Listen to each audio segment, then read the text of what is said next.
Unfortunately, while I was doing my research, I just came to the conclusion that now Brazil not only has a convicted felon for political corruption as president, Ignacio Lula da Silva, but now has a totalitarian operator as the Chief Justice of the Supreme Court called Alexandre de Moraes.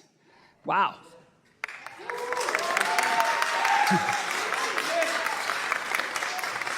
Thank you.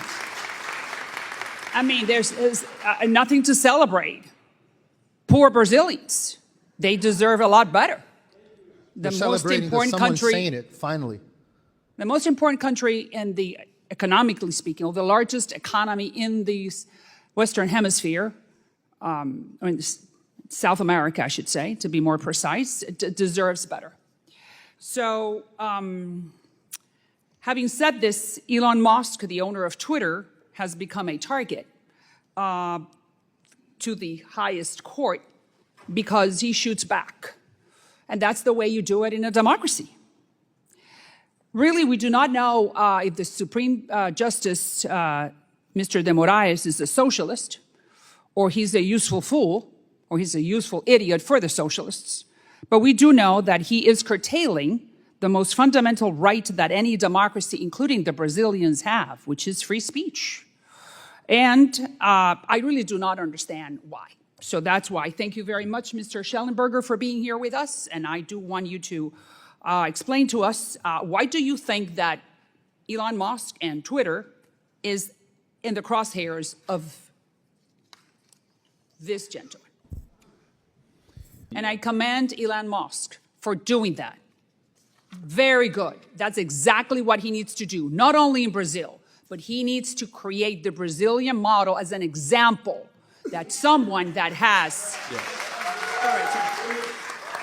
He needs to create an example, not only for Brazil, but for the United States and for the rest of the hemisphere, that you do not mess with free speech. Across the board, it does not matter what you're saying, you have the right to say it as long as it does not bring violence, period. So there are two facts here that I think could shed some light on who Mr. de Moraes is, and these are facts. Number one, he gave the order to take down a post that said that Lula da Silva supports Daniel Ortega, the dictator of Nicaragua. Well, yes, it's true.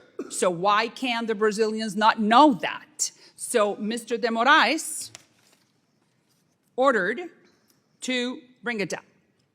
Number two, he gave 1 hour to the company, to Twitter, to take down posts by conservative politicians, or they would be fined $30,000. So 1 hour, what about if you read the email 30 minutes into it? So you only had 30 minutes to bring it to, take it down, or be fined $30,000. And those two politicians are here, Carla Zambelli and Marcel Van Hatten. Is that true? Yes.